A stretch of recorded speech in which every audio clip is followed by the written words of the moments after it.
Cédric Jubilard a-t-il été capable de commettre l'irréparable avec sa femme Delphine? Si est la question que la justice se pose depuis des mois. En juin 2021, elle a décidé d'incarcérer de façon provisoire le mari de la disparue du Tarn, estimant avoir suffisamment d'éléments à charge pour l'isoler durant la poursuite de l'enquête. Depuis, le couple qu'il formait avec la mère de ses deux enfants, Louis et Elia, est passé au peigne fin.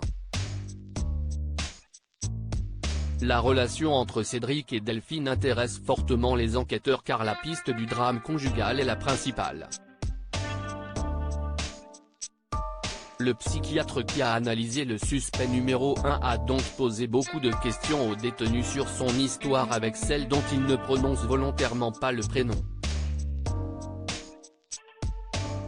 Libération a rapporté des passages de l'expertise psychiatrique. Il l'a rencontrée à 18 ans, elle était légèrement plus jeune, vivait en HLM avec sa mère, il était son premier homme.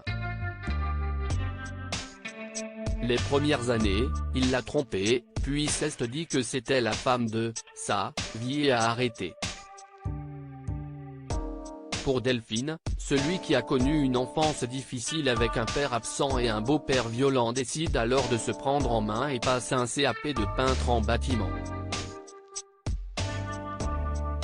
Mais s'il a pu enchaîner les chantiers et construit leur maison, il dilapide l'argent dans son addiction au cannabis et les jeux en ligne. Si est donc sa femme qui assure la stabilité financière avec son métier d'infirmière de nuit et leurs travaux ne sont pas achevés, laissant le sentiment à Delphine d'une vie de bidochon. Le couple se délite et un point de non-retour semble atteint lorsqu'une procédure de divorce est entamée, Delphine rêvant d'un foyer stable et serein. Parallèlement, elle a rencontré un autre homme via un site de rencontre, et son couple secret avec son amant de Montauban n'est pas une courte liaison mais une véritable histoire d'amour avec un futur, l'espoir d'une meilleure existence. Puis, viendra la nuit où tout va basculer, entre le 15 et le 16 décembre 2020, quand, après une émission regardée avec son fils aîné qui part ensuite se coucher, elle se dispute avec son mari. Ensuite, si est le trou noir.